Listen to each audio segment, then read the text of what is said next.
রাজ্যের সঙ্গীত জগতের এক প্রখ্যাত শিল্পী ছিলেন মধুছন্দা চক্রবর্তী। তার প্রতি শ্রদ্ধা জানিয়ে রবিবার সাংস্কৃতিক সংগঠন গানের ওপারে আয়োজন করল তার জন্মদিন। রবিবার সন্ধ্যায় মুক্তধারা প্রেক্ষাগৃহে এই উপলক্ষে অনুষ্ঠিত হয় রকমারি সাংস্কৃতিক অনুষ্ঠান। আবৃত্তি, সঙ্গীত, নৃত্য সহ বাদ্যযন্ত্রের অংশগ্রহণ করেন বিভিন্ন শিল্পী সংস্থার শিল্পীরা। মূলত শিল্পীর প্রতি শ্রদ্ধা জানাতে আয়োজক কমিটির এই আয়োজন বলে জানান আয়োজক কমিটির ভিক্টর চৌধুরী। আয়োজন করেছি এই সাংগীতিক সন্ধ্যা মধুর ছন্দ মুক্তধারা প্রাঙ্গণে। তো ওনার জন্মদিন উপলক্ষে আজকে আমাদের এই তৃতীয় অনুষ্ঠান।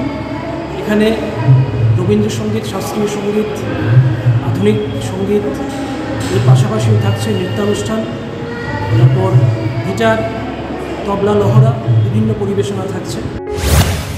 জন্মদিন এবং স্মৃতিচারণ অনুষ্ঠানে রাজ্যের সাংস্কৃতিক প্রেমিক সাধারণ মানুষের উপস্থিতি পরিলক্ষিত হয় মুক্তধারা প্রেক্ষাগৃহে। Bureau report, News vanguard.